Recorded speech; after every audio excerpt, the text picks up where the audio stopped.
Yeah, hello everyone. So far, we in the tabular model we have pulled the tables, and that's the only thing we have. Apart from that, we don't have any measure. If you see the tabular model here, if I click on measures, I don't have any measure. I can see the tables, but I don't see any measures here. Now we are going to calculate measure. How to calculate measure? It's simple and straightforward. First, you have to analyze on what columns you need to do the measure, right? So measures are always done on the amount columns, and it always done on the integer columns, like count distinct of sales order numbers, some total amount, okay, quantity, some of the quantity that. But you are not going to create measures on customer name, some customer name, and that kind of stuff, okay. And by default, since we have pulled the data here from the relational OLTP, relational OLAP. In the relational OLAP, generally we have the facts and dimensions. So internet sales is a fact, internet sales. Generally the facts will have all the measure fields, right? So I will be creating the measures by using the internet sales table. I'll click on internet sales. So we'll go with the sales amount, click on it. And the sales amount, when I select it, I'll be having an aggregate function here. When I click, now I'll get whether sum. I can take the average, I can take count, a max or min. Since it is a sales amount, I want to do the sum. When I click the sum, automatically I'll be calculating this. At the same time, I'll get a column name here, and I'll name the column name as, since it is a internet sales, I'll name it as internet sales amount. Internet sales amount done, and I'll click here. Sorry, yep, click on this. So automatically it will be calculated, and we can see the data there.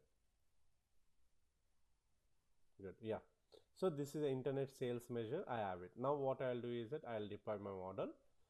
This is my model. I'll process the model back to the cube. I'll process all. So but before that, I have to deploy it.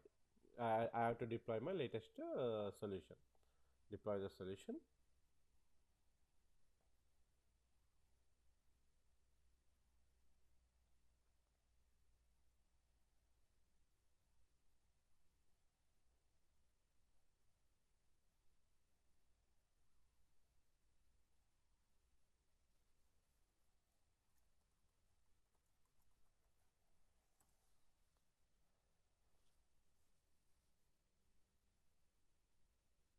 Yep. So it will process, it will reprocess all the data. Once I deploy, by default, it will also process the data also by default. Okay. Now once all this everything is done, so I got a success message. I'll click close. If I'll go and refresh my cube here, like refresh my tabular model, I'll close it. Again, do that and new query. I'll get my window. Now I'll be able to see my uh, the internet sales amount. For that, if I go to the Excel,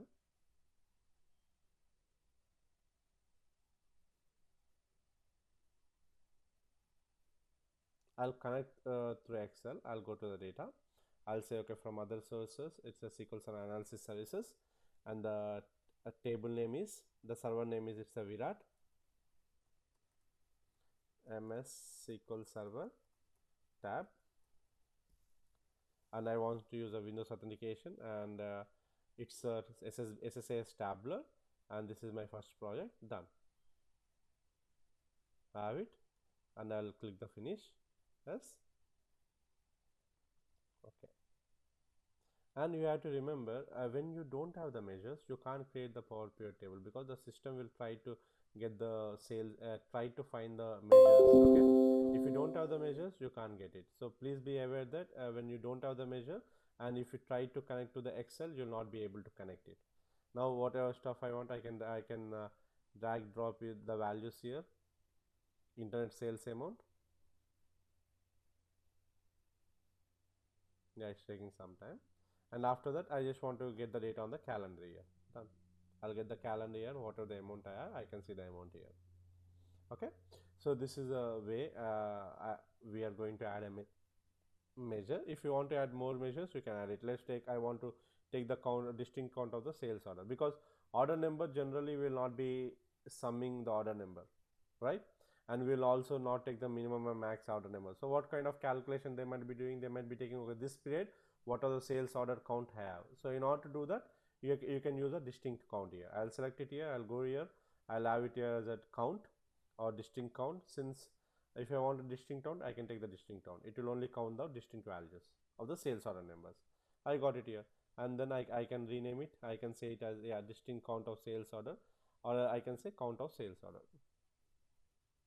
as a measure name. So that is the one kind of calculation I can do for the measure. But it's a easy straightforward. There is no need to write. If you select it automatically, that will take care of that. If not, you can write your own calculations and you can do that. That's the other way. So now I'll save this project, but don't forget to save the project, because sometimes in especially when you have used data, you might be getting a like Visual Studio not responding, then automatically that project will get closed. Okay, so during that when you get that kind of issues, so whatever work you did up to that point, all will be lost. You will not be able to retrieve back. So that's the reason, save the projects immediately. If you make any change, just save it. Okay, now I have created two measures. I'm good with this. So what we are going to see in the next video is that how to create a hierarchy, and how to pull the data from different tables, how to create a calculated column where it depends on other table. That all we are going to see in the next video. So see you guys, we'll meet in the next video. Thank you.